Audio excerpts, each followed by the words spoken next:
The press in the Down Beach Current were notified of this meeting. Copy of same was posted on the bulletin board in the municipal building. Would you please turn off pagers, electronic equipment, and we'll stand for the flag salute. Attention, salute. I pledge allegiance to the flag of the United States of America, to the republic for which it stands, one nation, under God, indivisible, with liberty and justice for all.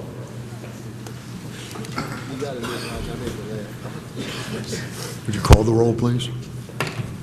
Mr. Becker. Here. Mr. Blumberg. Here. Ms. Talby. Here. First item for discussion today is a participation in the FEMA STEP program, which will be explained by Mr. Deeney.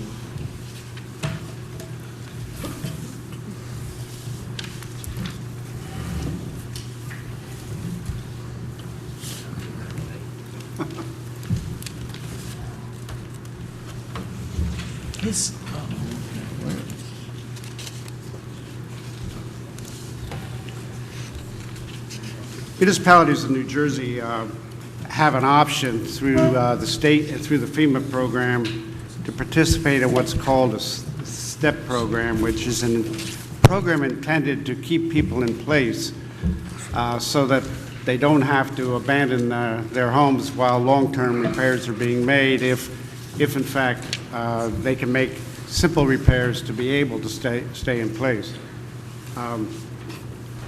I realize, of course, like a lot of you do, that a lot of people already have made those kinds of decisions and have done the simple repairs that they could make with respect to staying in place if they could, as opposed to moving to other quarters. This program is not for total rehabilitation of houses in any way, shape, or form. And the burden falls on the municipalities if they wish to engage in this program. Presumably, we will be entitled to reimbursement of $75,000, or 75% of the cost, and individual property owners can make repairs under certain conditions if they have not already done so after inspection by municipal officials, up to a total of $10,000. In preparation for this, our staff met before the Christmas holiday, and we did solicit from the community through advertisement potential residents that might be interested. And we have less than a dozen of those that registered through the clerk's office, and I received a copy this week from the clerk's office of the names and phone numbers of those people. They may or may not be eligible at this time. The decision that the Commission must make is whether we should participate in this program, because there is a financial obligation locally, and I don't think it would be a very large obligation in the sense that it would be 25%, potentially up to $10,000 of costs for each of the people that might be eligible. And so far, we only have about a dozen people that have pre-registered. I think in the enormity of the emergency that we've undertaken here and the amount of money that we have already appropriated, and with the prospect of getting 75% back, that we ought to move forward and at least register with the state and be able to undertake this. If in fact you agree, we will send in the forms. We have an extension till February 3rd to be able to register with the state and say that we want to participate. And if we do, to visit these 10 residences approximately, and they need to sign forms to allow the municipality to come on their property, and then we'll do an inspection and go over with them the items that might be eligible, such things as repairing their electric meters or repairing a heating system or fixing broken windows or a door that would allow them to stay safely in their building while major repairs might be undertaken that would not be eligible otherwise. So the question before you, presumably today, I think able to make that today would be, should we go ahead and register with the state and participate? We technically have an extension till February 3rd. We could wait till the next meeting, but from a time standpoint of helping people and getting started, I'd like you to consider this program today. You're recommending that we participate? Yes. Okay. Rich, I think it's a good idea. I think that any opportunity that we have to help some Margate residents that are in trouble, we should try and help. And it doesn't sound like the financial obligation is that great. So I would support joining the program at this time. I support it too. It's only 12 people, but in my opinion, it's 12 too many people. So if we can help them, I think we should. Move forward, Rich. I'm okay. I've given you a list of the documents that I have so far, including the names of and telephone numbers of the persons that have so far registered. I've spoken with Jim, and initially we weren't going to involve Jim because he was so involved in so many other inspections, but he and I have spoken, and because of the extension that we have, I think we'll be able to work closely, Jim and myself and any others that he calls upon, and if he needs other assistance, we'll be able to help him with this and be able to report back to you within the next 2 to 3 weeks with respect to those that might be eligible. Thank you, Rich. When we're doing FEMA, this morning there was a meeting in Ventnor regarding FEMA. Mr. Abbott, Mr. Galantino, and myself attended that meeting at the invitation of whoever organized that. And I think Mr. Abbott and Mr. Galantino both may have comments on their take of what went on and hopefully share some information with the public. Scott? Yeah, Jimmy and I will jointly present this. We met today, Mayor Jimmy Galantino and I met with other various officials from shore communities of Brigantine, Ventnor, Longport, and Egg Harbor Township. And we all met at the Ventnor Library, the second floor there. The seriousness of what we're reviewing and going over with the FEMA people that were there today, were there DEP people there too, or just FEMA?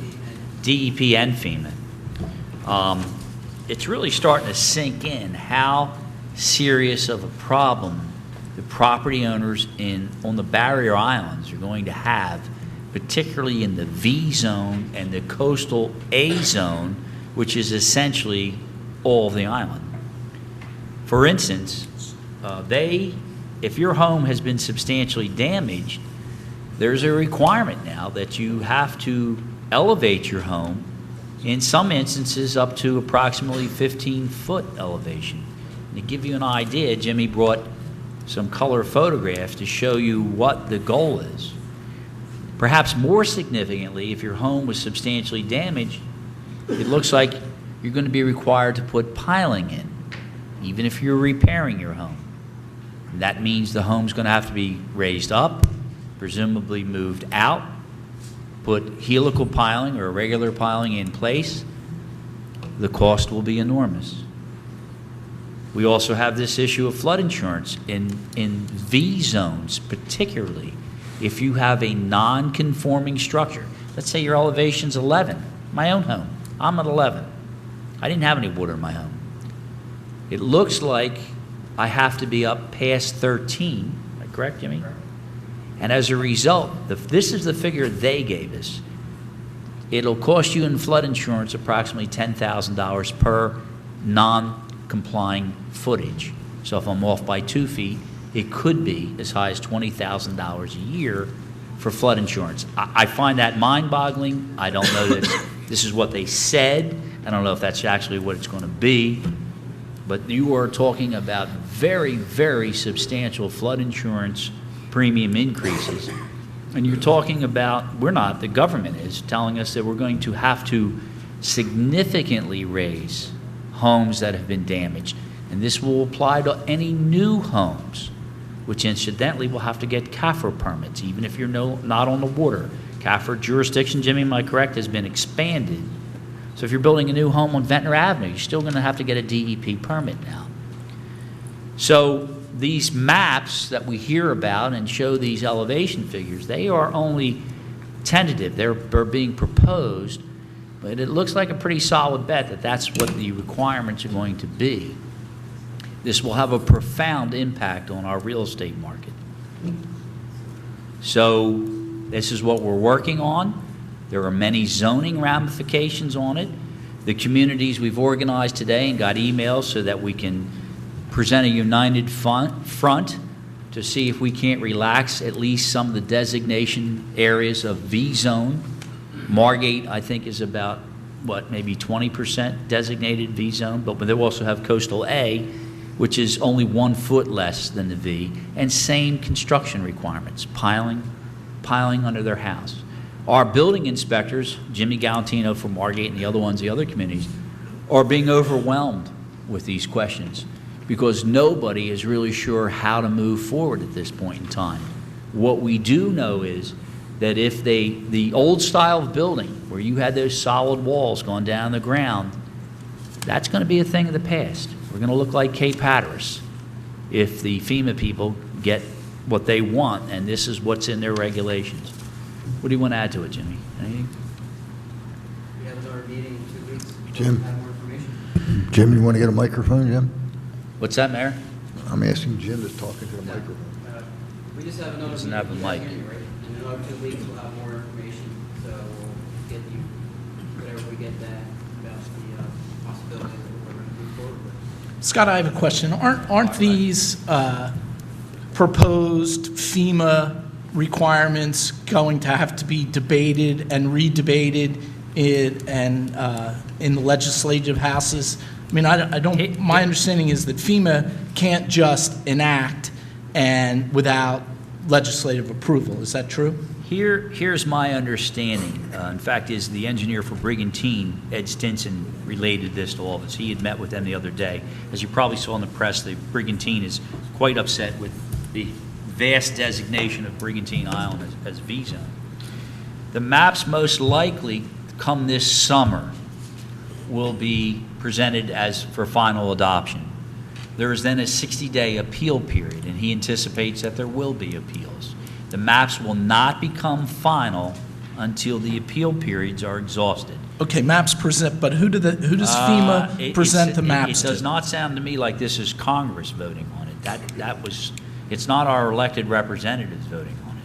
Now, where it gets a little bit confusing is each municipality has the right to accept or reject. But if you don't accept them, you can't get flood insurance. So how do you sell a home? How do you get a mortgage? These are some of the questions that are being ironed out, and it does look like they have a very strong hand to force the towns to accept these new flood elevation requirements. I guess my mother would be mad at me for not understanding the Constitution in its fullest, but I can't imagine that FEMA, that the federal government can just dictate to the states without the states having some say in, their fate. So I got to believe that the Congress, the legislative Congress, will have the opportunity to debate and or reject anything that they, try and shove down our throats if we're unhappy. But You're right, but as you saw, the Congress, they couldn't even vote on emergency appropriations the other day. So God knows, but I do so I know guess this. it's more to come is what we're what we're talking about. This is something we all have to pay attention to. During the meeting, you should have gotten an email from Danny Levinson about a meeting next week at the Canale Center for all elected officials. Did you get that email? I didn't. Okay. I might not be on his list. January 8, 2013, Tuesday at 6 p.m.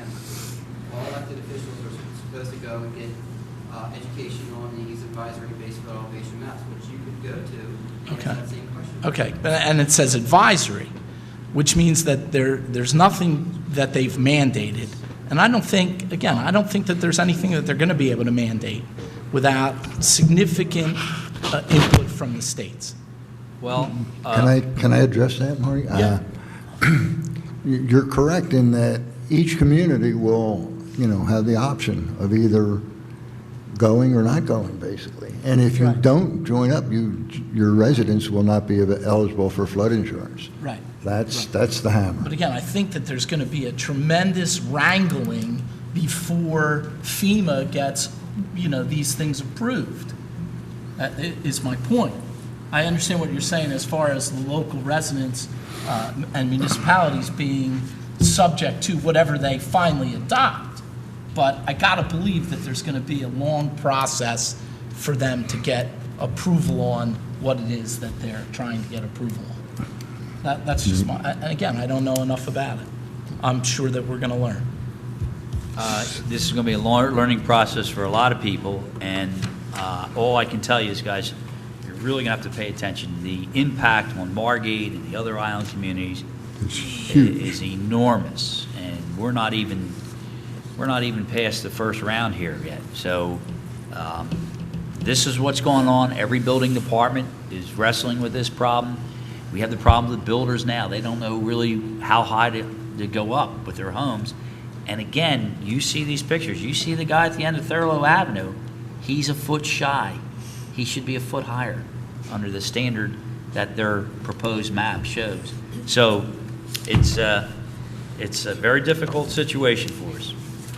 That's all I have. Do you have anything else you want to add at this point? Anybody else anything else? Please, I probably will, Jim. Keep in touch with me, okay? I'd like to go, Jim. Brenda would like to go I also. think if you can go, it's good. And what we're trying to do is set up a network with our sister communities so that we're sharing information, and there's strength in numbers. That's going to be part of it too. So that's it. Thank you, Scott. Thank you, Jim. Excuse me, Jim, Frank, Tony, anything you guys say is not going to be picked up on the recording, so if you could either grab a microphone, grab that one for the time being until the public starts, just so we hear everything. You sit on my lap. Test. Where's my pen?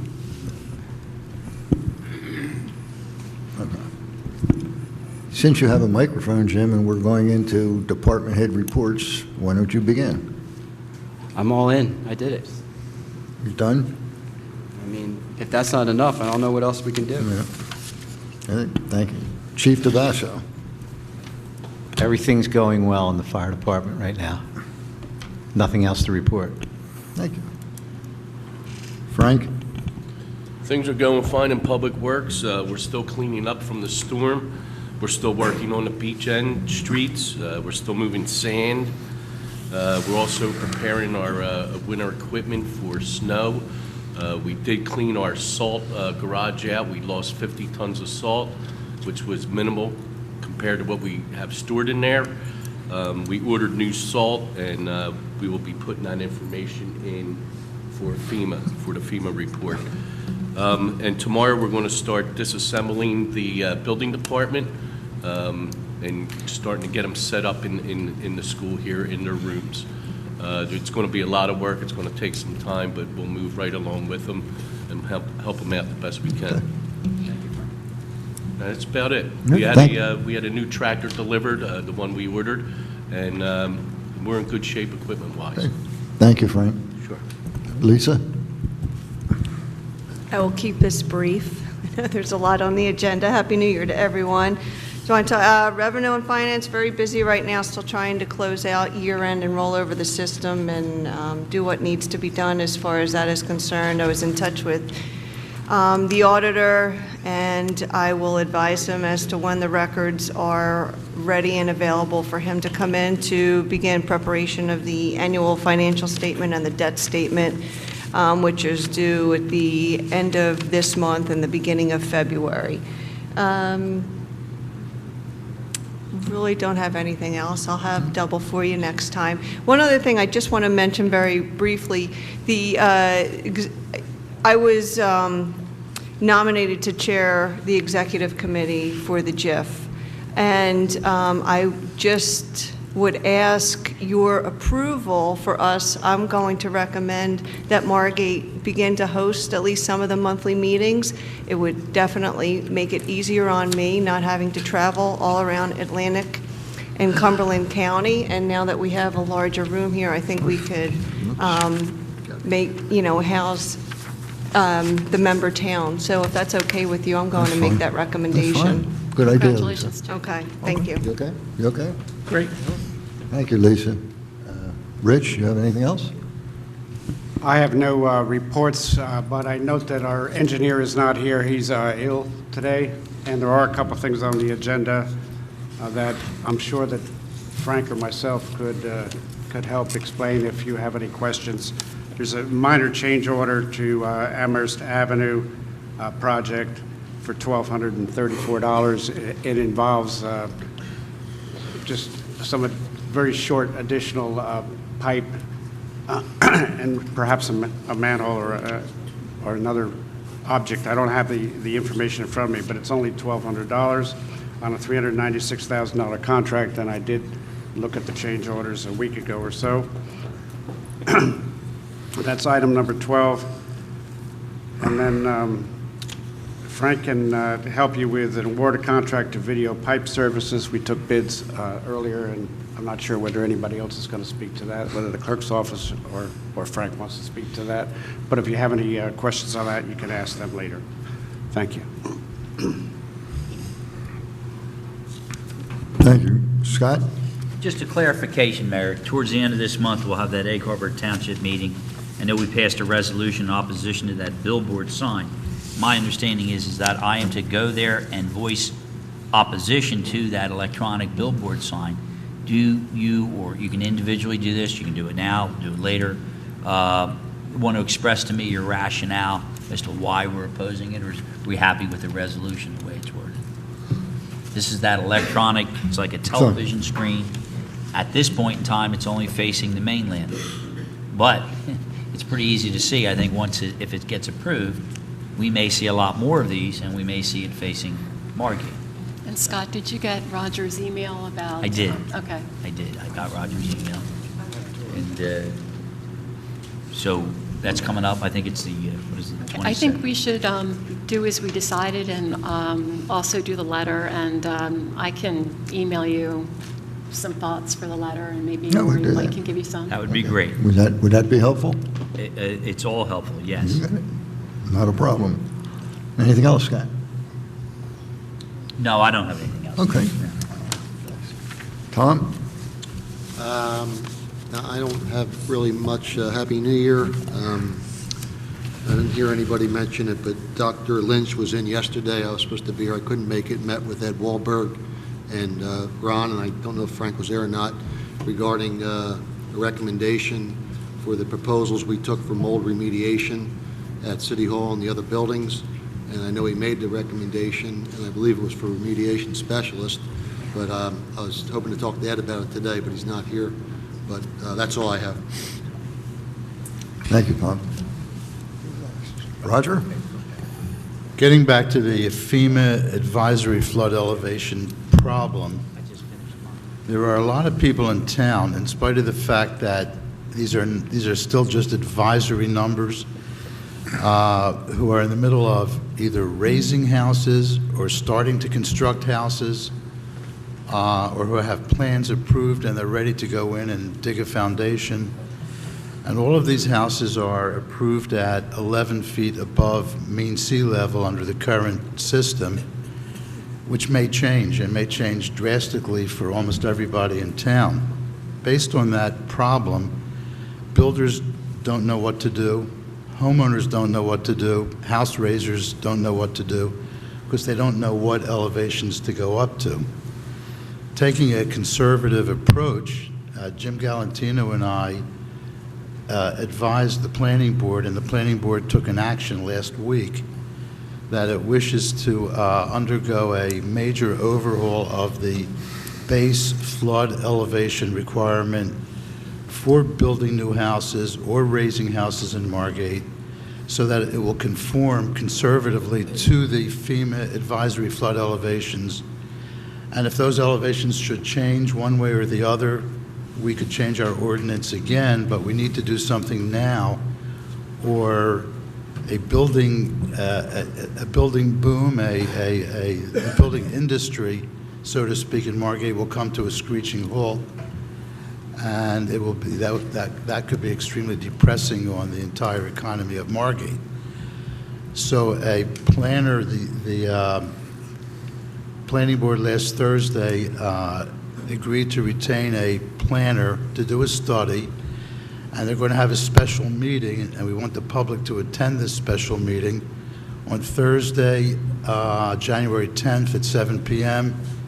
in this room, at which time a proposal and explanation will be made to the planning board for their consideration to change the elevation of new houses, raised houses, and even existing houses under certain circumstances, so that everyone could comply with the FEMA regulations and get the flood insurance they need without having to pay an untoward premium, which could have a very suppressing impact on the value of property throughout Margate. And I've been in touch with this planner, who is Stuart Weiser of Remington and Vernick. He actually has the plan almost complete. Jimmy Galantino and I just received a draft to review. You can't hear me? Could you repeat the date? The date of the meeting is Thursday, January 10th at 7 p.m. in this room.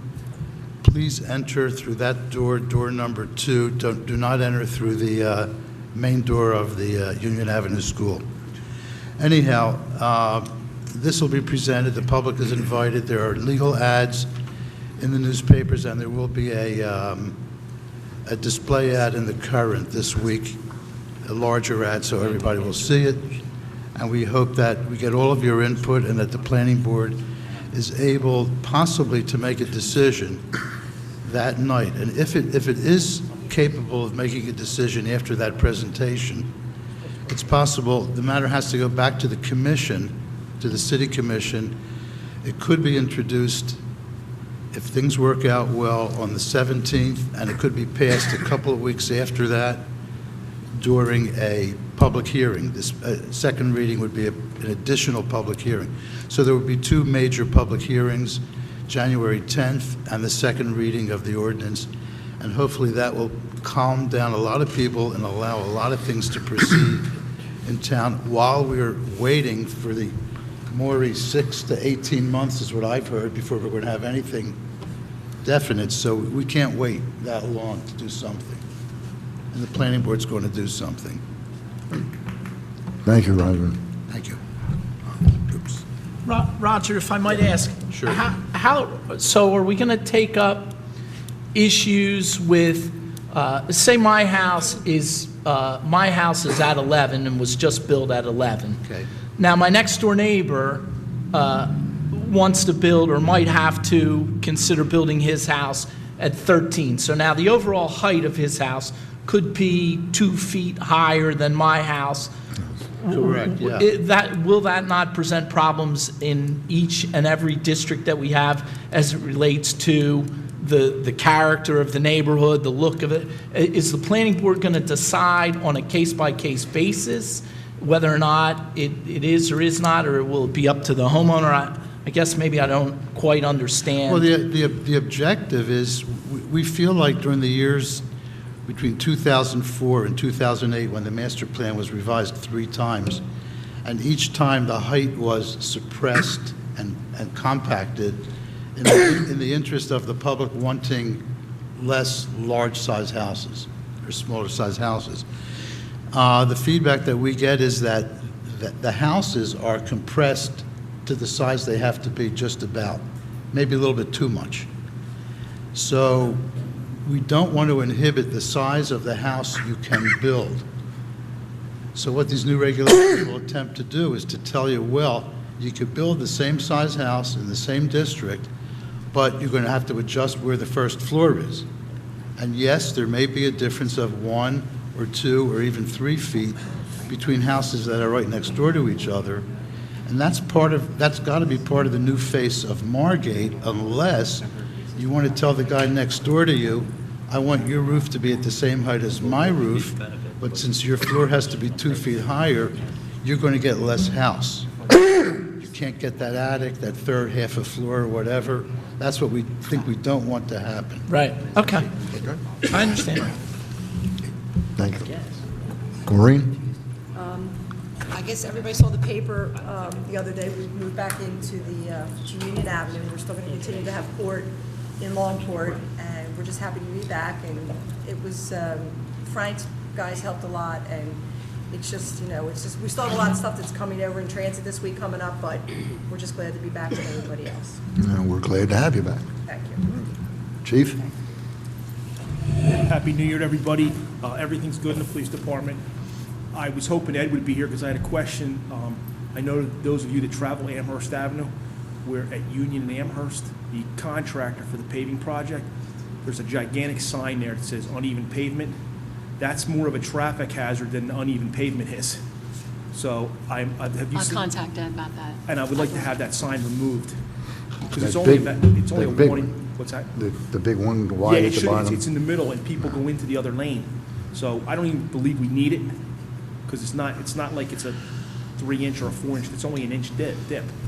So I'm just afraid we're gonna have a head-on collision. or something. Ed's not here, can... No, I know. So I was actually going to remove it with your permission, and then I'll store it, and then ask the contractor. Go to for take it, Ed. Absolutely. It's a Okay. safety hazard. Thank you. Rosie, do you have anything? Thank you. Maury, do you have anything? Two things. Rosie, I thought that we had scheduled a meeting for next Thursday, and it sounds like maybe there's a conflict with our proposed meeting and Roger's meeting here. I don't think it was definite. I think there was conversation. Somebody said they wanted it, and I think Brenda said it was a good idea, but there was never any kind of confirmation that we would have this meeting next week. Okay, so we haven't advertised for a meeting next week. Okay, so then that's not an issue. I think I don't know if my letter got in the editor today, but there were, in the paper today, that I had a letter in there announcing that there was going to be a meeting January 10th, because it was my understanding that we were moving forward with it. I thought we were all in agreement. Do you have any commission meeting It's a- January 10th? It's a special meeting Oh. about our budget, and we talked about, Well, our meeting's at 7. okay, what does everybody want to do? It seems like we've got 2 meetings at 7 o'clock. Oh, yours at 7. Well, it sounds like Rosie hasn't advertised the city meeting. Okay. So I would say that we should just postpone that. Okay, fine. And my, Have you advertised the... Oh, yeah. Okay. Yeah, twice already. Then why don't we just move forward with that one, and if you guys want planning another board meeting. meeting... Well, we can talk about we'll have those another topics as it relates to the budget at our next, maybe at our next work session, the following Thursday. I think that's a good idea. I think that would be a good idea. Right? And the other thing that I would like to talk about at that meeting as well is, the commissioners to talk about, to at least start our discussion on the repurposing of City Hall as well as here at Union Avenue. I myself, and it sounds like in talking to a lot of the employees, are very happy, as well as the residents, with the accommodations here at Union. So I think we should start to discuss openly what our ideas might be, what might be good ideas, what are bad ideas, what the public thinks as it relates to what we should do if we do in fact decide to stay here with the building department and the other departments that are here, what we might then consider doing with City Hall, so that we can move forward with the renovations and or remediations in City Hall, so that the mold that's there doesn't continue to fester and cost us, more money than it might be. So can we put that on work session for our next regular meeting? Is that okay, Mike and Brenda? Absolutely. That would Okay. be Good. the 17th, I guess, correct? Good. Cool. And then we can come with our ideas, and hopefully the public can come with their ideas, and we can start batting that around. Yeah. Thank you. Anything else, Maureen? Nope, that's it. Brenda? Ed wanted me to share with everybody that the mold remediation bids were in, and he wants to talk to the contractors because one was less expensive for the garages, and then one was less expensive for the City Hall, for the municipal building. So they are in, and he wants to talk to the contractors about splitting that up. I want to also wish everybody a Happy New Year to the staff and the public today, and may 2013 be a healthy, joyous one for all of us. A couple of things. The day after Christmas, I received an anonymous fan letter sent to my home. I'm really being facetious because the intent was probably to intimidate me. The original will be given tomorrow to the Atlantic County Prosecutor's Office, and another copy is right now being given to the solicitor, Scott. Okay. Integrity, honesty, and transparency are all very important to me, and I hope all of us will be able to bring a higher degree of civility this year. As I stated last meeting, if all of us, the public, staff, and commission, can't be responsible for our own words, then either written or spoken, then they should not be communicated, period. I also will respectfully ask the editor of the Current to be extra vigilant in making sure that letters are written by the person's name at the bottom of the letter and not for political propaganda. If we act responsibly by speaking honestly without malice, there would probably have been no thought by Mr. Sewell to suggest a resolution, which in my opinion infringes upon our freedom of speech. And also on a separate note, I'd like to request that we establish a professional protocol or a chain of command for communication. Rich Deeney should be our go-to person for our staff. This keeps Rich Deeney in the loop of everything that's going on, as he should be, and he can then communicate to the commission if needed. Rich should also act as our gatekeeper between our staff and our solicitor, Scott Abbott. Again, this keeps him in the loop, and so they knows everything that's going on, and it also helps control our legal expenses. We have a business administrator with municipal government management experience, and he's here to help us manage the city as efficiently and productively as possible. To not use him, frankly, in my opinion, is foolish. I think these steps will help tremendously, making communication much easier for everyone. And on a much lighter note, I want to thank Dan Adams and firefighter Eric for their assistance with my personal fire alarm last week. Thank you. You were wonderful. Thank you. I also would like to wish everybody, both employees and public, a very happy, prosperous, and healthy New Year.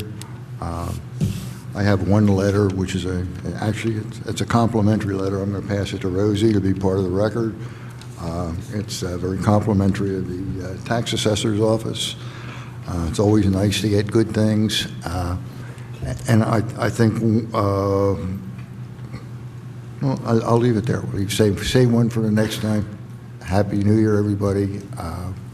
Healthy year, as I said. And we'll now open to public comment.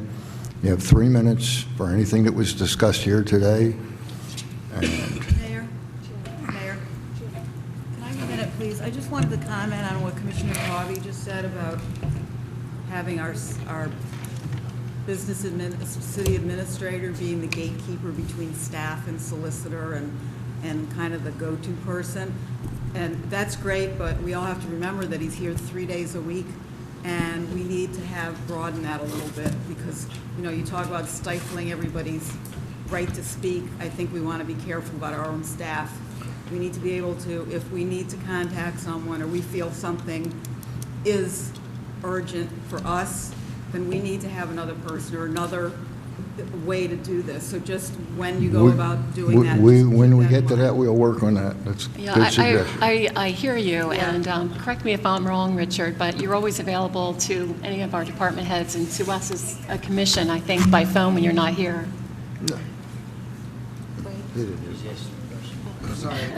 I just said Mr. Deeney has already experienced, a willingness to be contacted on days that he's not here. And maybe I'm a misunderstanding. Are we no longer communicating through our department heads? So for example, if a Public Works employee has an issue, is he no longer going to his supervisor, who then goes to Frank, who then goes to personnel or to Rich? Well, see, because I think we have, and at least as long as I've been here, we've had a defined chain of command within our departments. Are we suggesting that we're going to Maureen, change that? we've only had Rich here for 1 year, so it should have been all along since last January when Rich Dean came on board with us. Again, I don't think that, at least in Revenue and Finance, that we have any issues as it relates to chain of command, and I haven't heard from Rich that he has any issues with dealing with employees and/or questions that they have.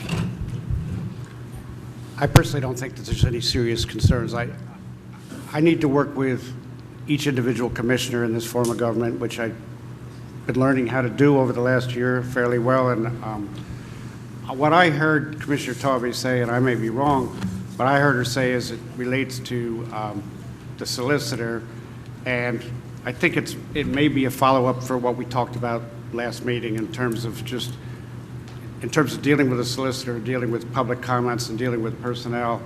I think it is important, as we talked about last time, that be limited to myself and the solicitor.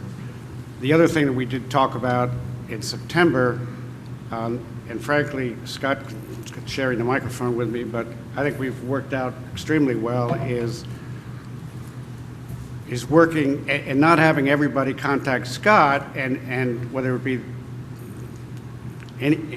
everybody in the organization, and I think we've all adapted to that pretty well, so that we're not just tying up Scott for things that we don't need to tie Scott up for on an hourly basis. But Scott and I have worked that out pretty well, and it doesn't mean that there's 100% rule. It's just trying to be careful that. And then the third thing that I heard Commissioner Tawby say was to try to keep me in the loop, which I do appreciate getting copies. And There was an incident last week department heads were working that Rich didn't know about, and frankly, I was surprised, and he should have known about. So if we can all just be a little bit more diligent in keeping him up to date on what's going on, that would be great. Thank you. Oh, great. Is there any public comment?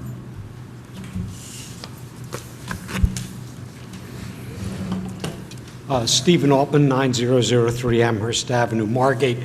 I'm not sure who I would sort of direct this to. There are 2 or 3 really knowledgeable people here. If one owns a masonry house, as I do, I am told by a number of different sources that it cannot be physically elevated, that house movers won't even consider raising a masonry house. Would anybody know whether the alternative to get up to FEMA elevation be that we would have to abandon the first floor of our home and literally build up on the existing masonry? Anybody have any idea? I have no idea. I can talk to you tomorrow about that. Okay, thank you. Thank you, Steve. Anyone else?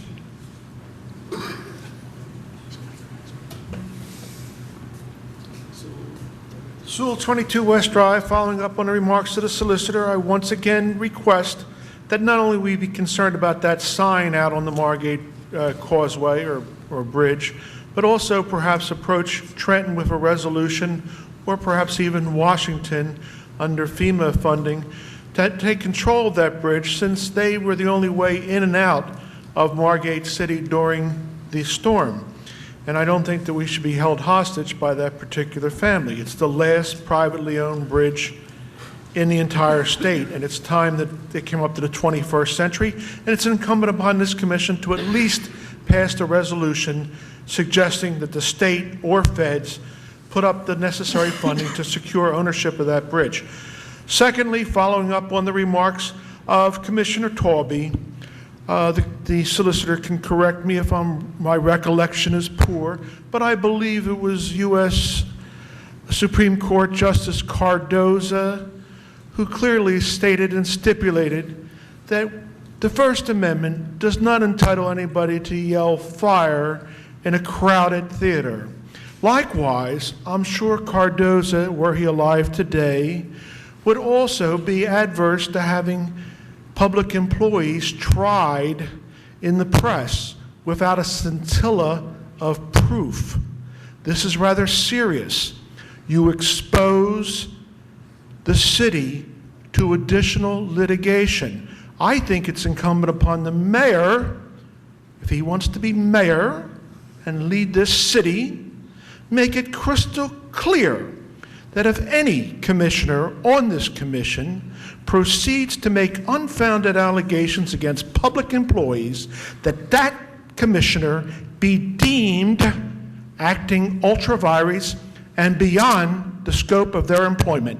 And furthermore, Mayor, these individual be denied legal representation when they decide to make criminal charges against public employees and have no factual basis to support it. This is outrageous. It can't continue. And Mayor, if you want to play offense or defense for other commissioners, that's fine by me. But make it clear to those commissioners that they can't slander and libel public employees when, as you note in resolution number 15, Mayor, an executive session per NJSA 10-4-12B78, any pending or anticipated litigation and/or any matter involving the employment, appointment, termination of employment, terms and condition of employment, evaluation of the performance, or promotion or disciplining of any specific employee happens only within the purview of an executive session, circumscribed by that executive session, Mayor. You have been lax, Mayor. You've let this go on for year after year. It must stop. I will not tolerate this. It's outrageous, and you're part and parcel of it. Thank you very much. Anyone else?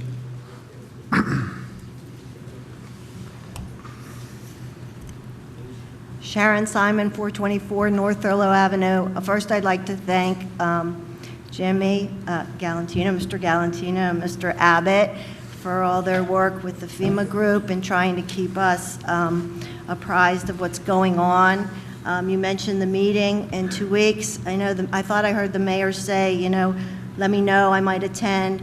I think it's really important that our mayor be out there as a united voice for Margate, for all our citizens.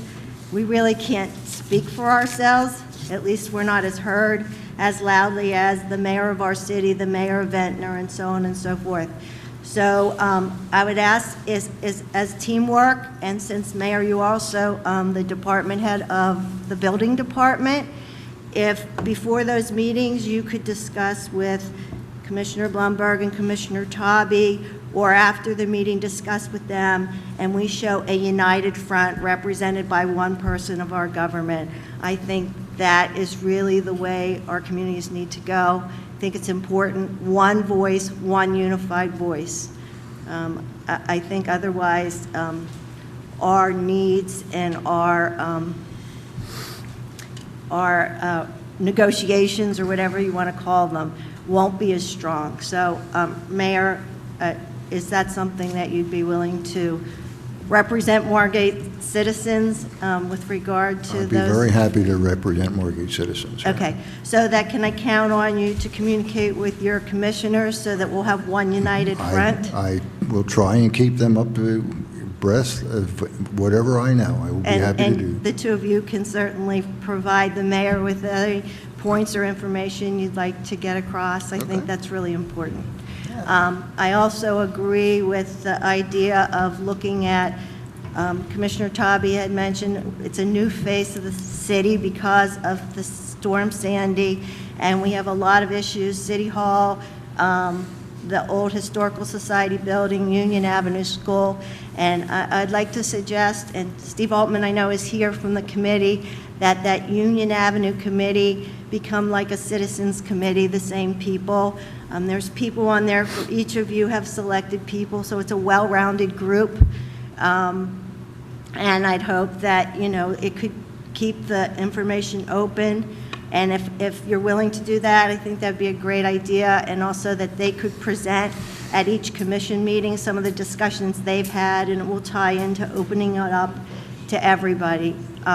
So, Mayor, I'm also asking if that's something the commissioners are in agreement. that would 15 be a seconds, good- Sharon. Could you answer my question, please? Pardon me? I asked if that's something you'd be interested, that moving forward with, to have the committee stay intact and look at these things. We can discuss it. It hasn't been discussed yet at this point. I know, I just brought it up. I know that. So when are you going to discuss it? It's I something can't that really answer needs- that, Sharon. We'll look at that in the future. The future is here. The future's here. The future's And here. your time is up. Thank you very much. No, I had 15 more seconds. I was No, waiting for your no, you answer. don't. And could we reschedule that meeting for the second Thursday in February to open up to the public to talk about these things since we missed January? Rosie, commissioners, last time it got a little confused in the discussion. Hello? Sharon, we're going to start those discussions related to budget on our next regular work session. And so after that, I think if we decide that we need more input, then we can, I'm agreeable to the second week in February. Okay, so whatever meeting we decide here, could Rosie know so that it does get in the paper and we follow the process that's in hand for scheduling meetings? Thank you. And could we discuss at the next meeting then, having this committee be reconvened? Would you be willing to put that on the agenda, Commissioner Blumberg? Mayor Becker? Ma'am, your time's up, Sharon. Could you put that on, I understand, could you, I asked that before, could you put it on the Sit down, Sharon. agenda? This is not a question and answer period. Please sit down. Should I send you an email? Put on the agenda. Anyone else? Is there a motion to close public comment? I'll make that motion. I'll second. Mr. Becker? Yes. Mr. Blumberg? Yes. Mr. Talby? Is Yes. there a motion to adjourn the meeting? I'll make that motion. I'll second. Mr. Becker? Yes. Mr. Blumberg? Yes. Mr. Talby? Yes. Thank you all for coming. We will take a very short break and go to 5 o'clock meeting.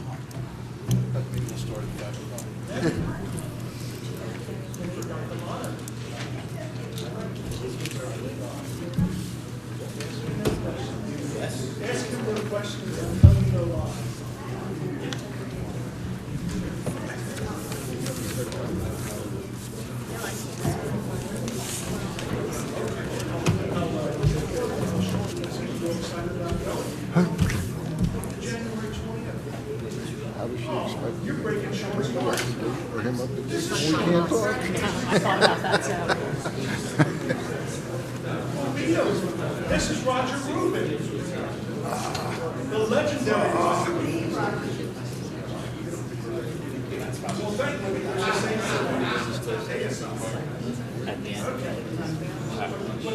That's fine.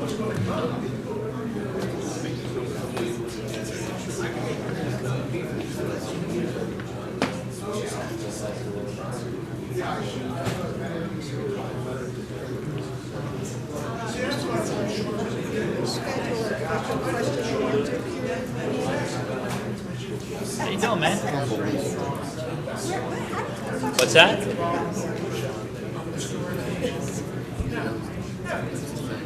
I'm not being careful. Where's Bay Avenue? Oh, okay, in Northfield.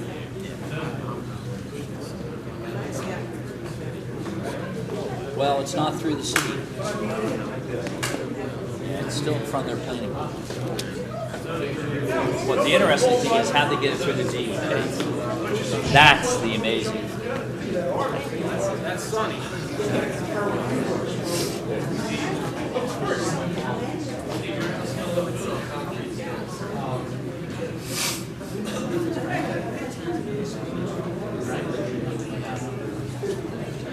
Better known as RR, Lord Rogers.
The press and the Down Beach Current were notified of this meeting. A copy of the same was posted on the bulletin board in the municipal building and on the municipal website. The meeting will come to order. Would you all please stand for the flag salute?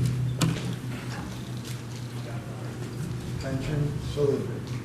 Pledge allegiance to the flag of the United States of America, to the republic for which it stands, one nation, under God, indivisible, with liberty and justice for all. Could you call the roll, please, Tom? Mr. Becker? Here. Mr. Blumberg? Here. Ms. Talby? Here. What is your pleasure regarding the minutes of our meetings on December 20th? I'll make a motion, we approve the minutes. Second? Mr. Becker? Yes? Blumberg? Yes. Ms. Talby? Yes. Is there any public comment?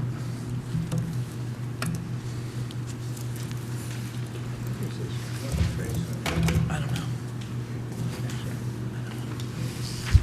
Sewell 22 West Drive, and since there are so many resolutions, Mayor, I'll have to cover some of this in the public portion.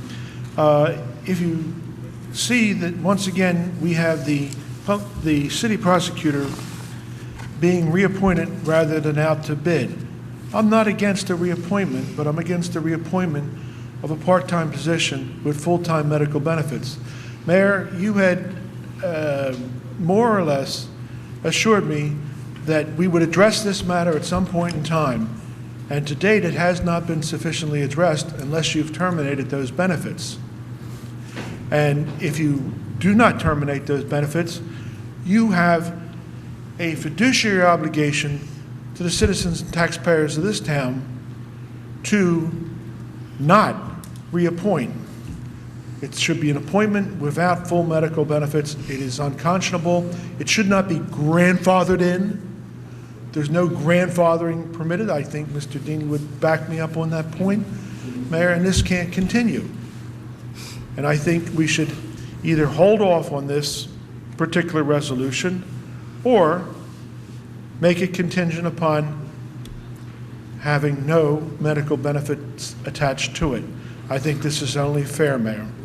And a second point on the prosecutor's position, insofar as if a person comes in to plead, to seek a plea bargain, and he is pleading to, let's say, a traffic violation, failure to yield to pedestrian in a crosswalk, which carries points. And it's my understanding that careless driving has no points, but it has a much steeper fine of around $300. I think going forward, it is unconscionable to continue to whack people with this $300 careless driving fine. The fine should not exceed the initial violation. So if failure to yield to a pedestrian in a crosswalk, somebody steps off the curb and an overzealous policeman decides he wants to ticket him, that's fine. But it should be no greater than that fine for failing to yield to the pedestrian. It should not be the $300 amount. And I think this is only fair going forward, that this be made policy of the city. Because the person who comes and fights that ticket loses a day's work or a personal day to show up. He should not have to, the only plea on the table should not be that $300 plea. 15 seconds. No, I don't need no more, Mayor. Thank you. Anyone else?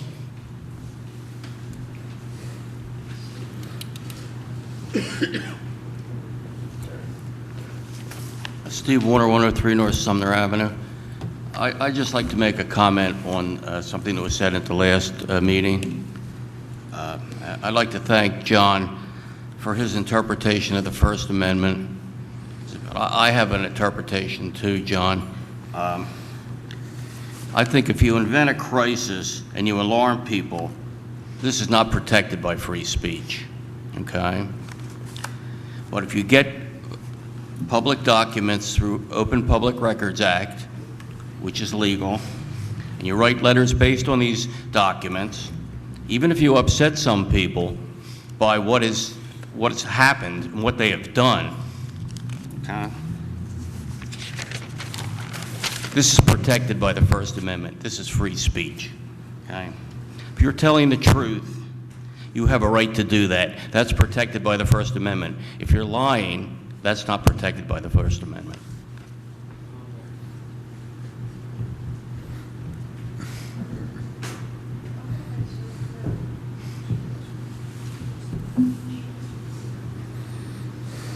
This is still public comment, or is it specifically on that?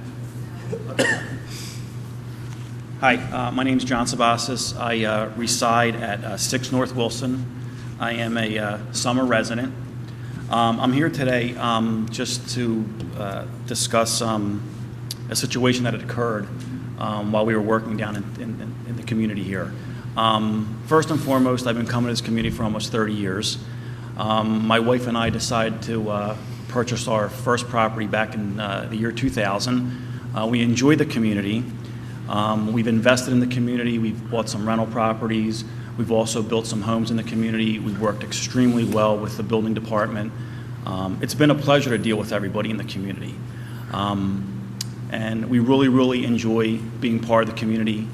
But I had a situation where we had come down here to do some work. We were doing some crawl space cleanouts, and we were doing some power washing and cleaning up some debris in some of the yards of people that we had already constructed homes for.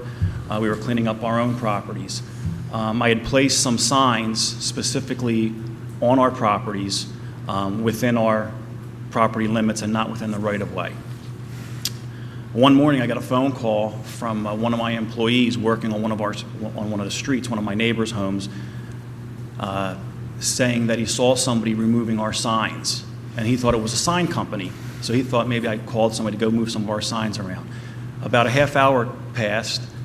I got another phone call from another gentleman that was power washing a house that we were working on, and he said, yeah, somebody just came by and started removing more of your signs. I said, did you get to ask him what was going on? He goes, I didn't get a chance to. So he took a photo of the vehicle pulling away. That was on a Monday. We called the police to file a report that someone had taken some of our signs down. The police officer came out to one of the residents that we were working at and said that due to the fact that we can't read the license plate from the photograph you took, there's nothing we can do until you come back with a description and or the license plate. I reached out to my former chief of police. I was in public office for over 12 years. So I said, hey, I got this little situation. I got a photograph. What can I do? Who can I call? Because I was under the assumption that it's possible that it's a competitor taking the signs down. So a day passed. His recommendation and a friend of mine and other state agencies said you could take that photo possibly to NFL Films and have it enhanced and take a look to see what the tag was. Prior to doing all that and calling NCIS and having every three-letter agency trying to figure out, I said, you know what? Let me call my friend Roger Rubin and say, hey, I was in compliance with the sign order. Is there anything going on in the community that I don't know about? Roger said, first I explained to him what happened. I said I bought 2x3 signs. I put them in the front yards. I did not put them in the right-of-way. I specifically did not put them between the curb and the sidewalk. And I explained to him that I called some friends to see how we can enhance the photograph. He said, stop what you're doing, call off the dogs, call Steve Schwartz, the code enforcement officer, and try to get it, you should be able to get it resolved. Upon hanging out with him, I called the code enforcement office, and unfortunately, Steve was not in the office that day. So I left a message with Pat, which I have a good relationship with Pat in the office, with Dolores in the office, and so forth. And I explained my situation, what had happened. She took all the notes, it sounded like, and she says, I'll have him call you tomorrow. In the interim, I called Roger back and explained my situation once again. I said, hey, I'm just letting you know that I left a message. He goes, well, I spoke to him personally to let him know what was going on. He should be reaching out to you, and you guys should explain to him your situation. It should be fine. A day passed. He did return my phone call. He announced who he was, and how can I help you was the very first thing out of his mouth. I said, I addressed my name. I told him who I was, what I was doing, and I asked if I could just come down and pick up my signs. He then proceeded to tell me that I was in violation because I'd put them all over town and they were in public right-of-way. I proceeded to tell him, look, Steve, I don't really want to argue with you, but I personally put the signs up. I know what the ordinances read. I governed a town for over 12 years. I understand how code enforcement works. And believe me, I'm a member of this community because I like the stringent policies of the way the ordinances are written that have been adopted. I said, I assure you they were not. He seemed to have gotten a little upset in the fact that, I guess by comment of Roger saying, oh, John, was calling every three-letter agency out there trying to figure out this tag, because his response to me was, well, you should know better. Well, how did you find that it was me, and how do you feel that the comment regarding the FBI and so forth, that's a federal agency. I don't know what you're doing discussing. I said, Steve, you're getting off on a tangent. It was a comment I made just to Roger saying, I thought my signs were being stolen. If I thought anything different, I would have not have filed a police report. So I just said, is there any possible way we can work? I'd just like to come get my signs. He insisted upon the fact that they were placed illegally. I said, I have photographs of where they are, for the simple fact that when my workers come back, they know exactly what home to go to. When I send my bill, they would see that we're out physically power washing and what we're doing in the people's homes so I can get paid. He didn't like to hear that. The next comment was, you out-of-towners come down here and think you can do what you want to do. I took great offense to that, and I don't want to be a he said, she said this evening, but upon saying that to me, I said, wait a second. I said, one, I don't appreciate the comment. Number two, I don't consider myself an out-of-towner. Number three, we did come into the community and we did help and we did work, but we also bought lunches every day, we bought breakfast every day, and I just didn't like the fact the way I was treated and it was responded to. So I said, Steve, I think it's getting out of hand. I really don't want to talk to you anymore. Who can I speak to? Who's your boss? And he says, you're speaking to him. And if you have nothing further to add to this, our conversation's over. I put him on speakerphone because I was appalled at what was going on. My wife sits in my office, who's here tonight, that would gladly tell you exactly how the conversation. The secretary in my office was appalled. I was appalled because I'm like, wow, it really set me back and set the tone for some ugliness. He then proceeded to tell me that, so I asked him if I could get a copy of what I was in violation of, does he have photographs, and then I questioned him. I said, Steve, my phone number was on those signs, was it not? If I was in violation, why wouldn't you just call and tell me? And I understand that there's been signs posted everywhere. Some people really took the obnoxious approach of pounding signs on every telephone pole in town. I'm a firm believer of not doing that. All I was trying to do is resolve my situation. He didn't want to respond to that. He just said, if you have nothing further to say, our conversation's over. And then I just asked him politely, send me a copy of what I'm in violation of, and I will correct those actions. He said he wouldn't send anything to me unless I gave him every single home that I worked on to see if I had a permit. I said, Steve, I've already checked. I don't need a permit for what I'm doing. I don't need a license for what I'm doing. You can call the state. I gave him the exact name and the person of who I spoke with up at the state.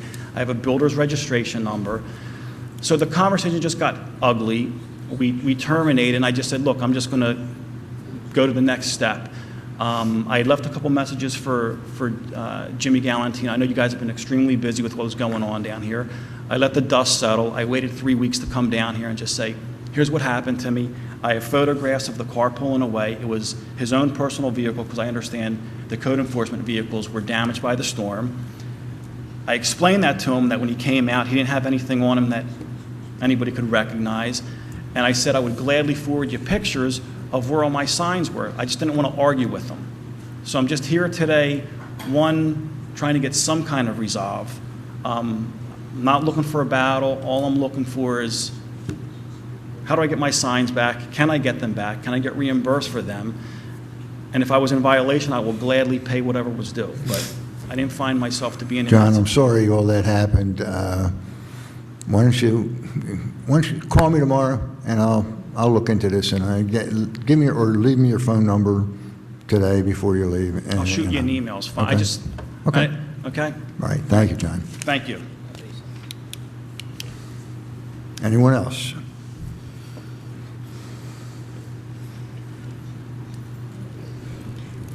Sharon Simon, 424 North Thurlow Avenue. I realize this is not a question and answer period, Mayor, but how does one get their question answered, particularly if one person happens to be Sharon Simon and you don't particularly like to answer my questions? I've sent emails, I've had Oprah requests, I have all kinds of things, and no one seems to want to answer my questions. So you don't answer people's questions? Where is the forum to get a question answered about city government? I'm sorry, I didn't hear you, Sharon. Where is the forum to get a question answered about city government? I'm sorry. I didn't hear you. Where is the forum for a citizen to get a question answered about city government? You say it's not during public participation. Where is the forum? I've sent emails. I've written letters in the paper. You sent emails to me? Where is the forum? Public meetings are supposed to be the forum. You say it's not a question and answer period. Where is the forum? You could send your request to the business administrator? I have. They don't get answered. I've sent them to you. I've sent them to Commissioner Tobey, to the business administrator. Sharon. I'm not going to let that go. There's never been an email that I haven't answered to you. I have questions that haven't been answered.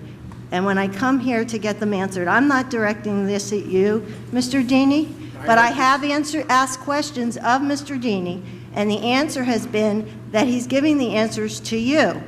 But I'm not getting my questions answered. And I'm not specifically talking about those. I'm talking about any question I ask at a public meeting. You say this is not a question. Mr. Deeney, you asked Mr. Deeney, and he said he gave something to me. Mayor, where does what, this is the question. Would that be a fair statement of what you said? It's a very simple question, Mayor.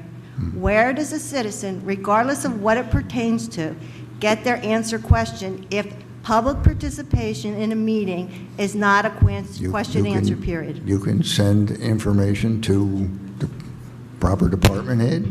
No, it's supposed to be taken care of in a public meeting. Anyway, moving on, I brought up several times, Mr. Deeney brought it up, about having the street permits not done by Mr. Wahlberg's firm because it's expensive. And a question I brought up several times, and I guess it goes to Commissioner Tobey, is the Public Works people used to do the street opening permits.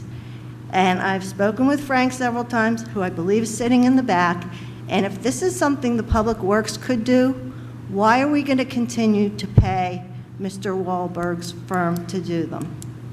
According to the numbers I remember Mr. Deeney bringing up, it could save us almost $70,000. So, Commissioner Tobey, maybe you could, I've asked it several times at several meetings. I can answer that question, Sharon. I'm working with Frank on just that, and we're going to be working on that first quarter of this year. That should be taken care of. Thank you. My last comment is I'm hoping that 2013 we can stop this pettiness of going back and forth, opinion letters. Commissioner Tobey, I believe that meetings are set up through Rosie Freed, and so that instead of you announcing meetings in your opinion letters, like you put in the opinion letter that there be a meeting January 10th, if we follow the procedures that are set in place and have been in place, I think it will be a better, clearer conversation. And I also hope that when if you continue to insist to put things in the paper, you do get your facts straight. A city employee used a city employee. It was not for personal use, as you claimed in the paper. It was for him to use for city business. He happened to take it home because it was going back and forth to work. But it wasn't for personal use. You asked that question in a commission meeting by the department head, and the answer was no. And so I just hope going forward that we can stop this back and forth with the business administrator and the city clerk and who's doing what. I think everybody's clear on what their responsibilities are. And the more you try to push everything onto the business administrator and take it away to other people, the more confusing it gets. Thank you. Thank you. Is there any other public comment?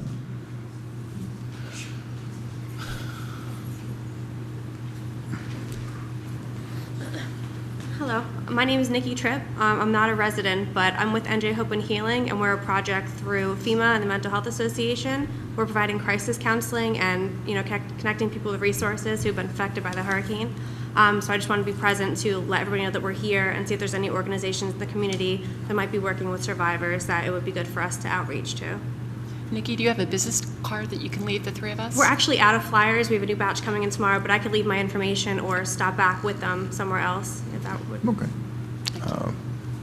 That's fine. Is there someone? Are you going to have any flyers? Yeah, there's a new okay. batch coming in tomorrow. If you can get us that information, or you can stop by, wait after the meeting if you like, or come into City Hall tomorrow. Okay. Okay? All right, thank you. Okay, thanks. Any other public comment? Thank you, Nikki, for coming. Thank you. Is there a motion to close public comment? I'll make the motion. Second. Mr. Becker? Yes. Blumberg? Yes. Ms. Taube? Yes. Is there any public comment on resolutions?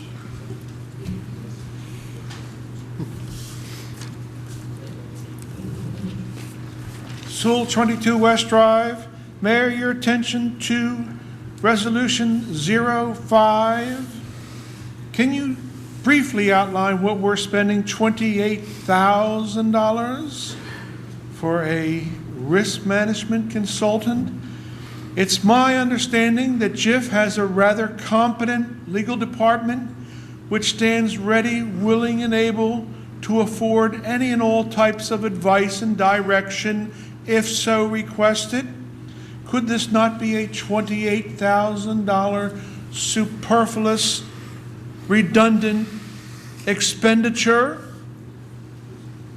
particularly for a team that espouses holding the line on spending? I don't think I can expect an answer from you, Mayor, so we'll have to go on. Back to 09 and number 10.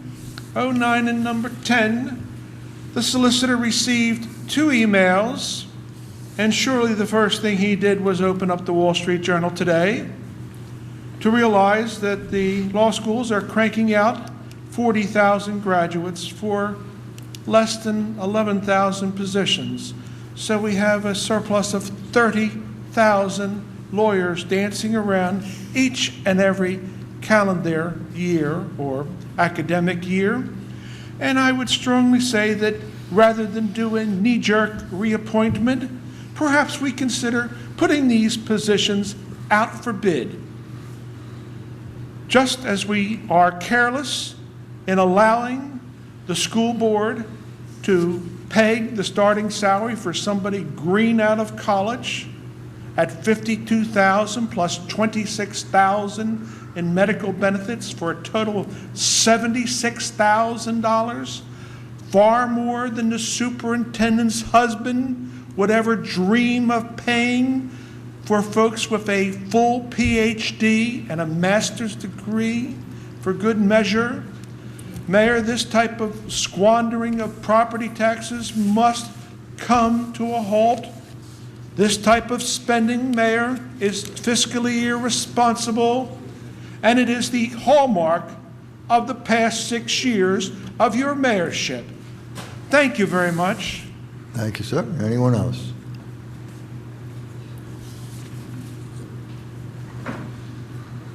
I just have a question, number 11, approved transfers in the 2012 budget.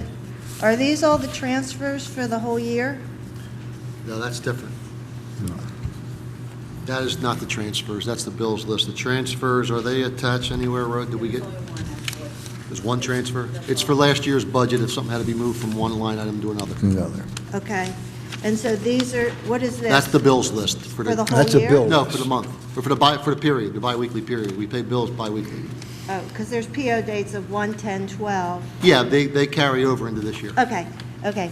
And as far as transfers, since I don't know what they are, but we're approving them, I know this past year we had probably larger legal bills than was probably budgeted for between our legal actions and our labor attorneys, and we've got quite the cadre of lawyers these days.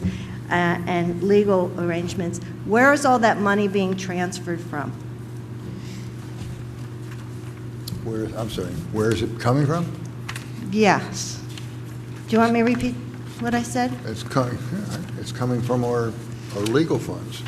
And when it, So what you're saying is your legal expenditures in 2012 did not exceed the budget amount for No, that? I did not say that.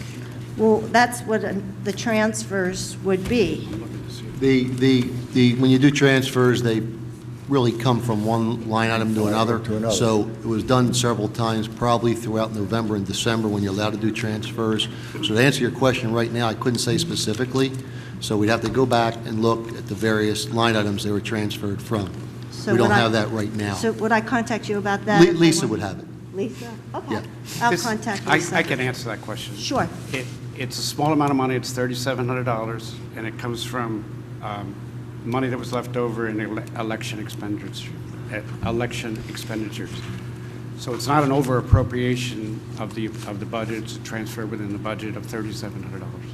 $3,700? That's this one here. That's what this transfer is.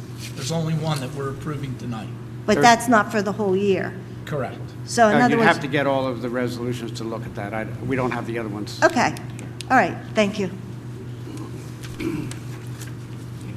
Anyone else? Is there a motion to close public comment? I'll make that motion. I'll second. Mr. Becker? Yes. Mr. Blumberg? Yes. Ms. Taube? Yes. Mr. Hiltner? Resolution number 01, approving the 2013 temporary budget. I make the motion. Second? Mr. Becker? Yes. Mr. Blumberg? Yes. Ms. Taube? Yes. Resolution 2, authorizing the payment of claims and payroll. I'll make that motion. Second? Mr. Becker? Yes. Blumberg? Yes. Ms. Taube? Yes. Resolution 3 approves the list of financial institutions. I'll make that motion. I'll second. Mr. Becker? Yes. Mr. Blumberg? Yes. Ms. Taube? Yes. Resolution 4 authorizes a cash management plan. I'll make that motion. I'll second it. Mr. Becker? Yes. Mr. Blumberg? Yes. Ms. Taube? Yes. Resolution 5 appoints the JIF Risk Management Consultant Dave Miller at $28,000 annually. I'll make that motion. Second? Mr. Becker? Yes. Mr. Blumberg? Yes. Ms. Taube? Yes.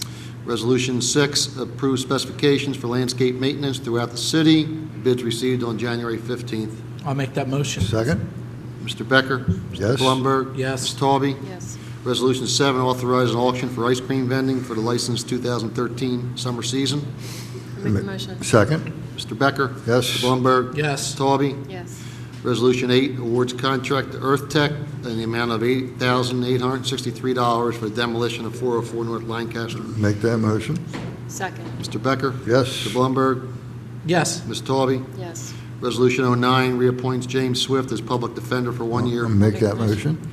Second. Mr. Becker? Yes. Blumberg? Yes. Ms. Taube? Yes. Resolution 10 reappoints Joe Syag as prosecutor for 1 year. I'll make that motion. Second. Mr. Becker? Yes. Blumberg? Yes. Ms. Taube? Yes. Resolution 11 approves transfers in the 2012 budget. I'll make that motion. Second? Mr. Becker? Yes. Blumberg? Yes. Ms. Taube? Yes. Resolution 12 approves change order number 1 for state aid reconstruction, asphalt paving, and increase in the amount of $1,234.64. I'll make the motion. Second. Mr. Becker?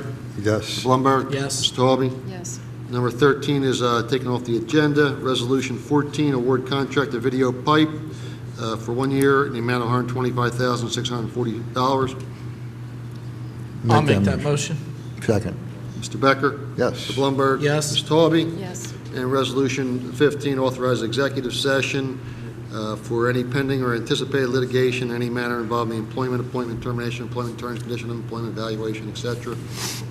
I'll make that motion. A second. Mr. Becker? Yes. Mr. Blumberg? Yes. Ms. Taube? Yes.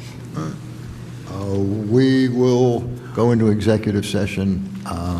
If you care to wait, you can when we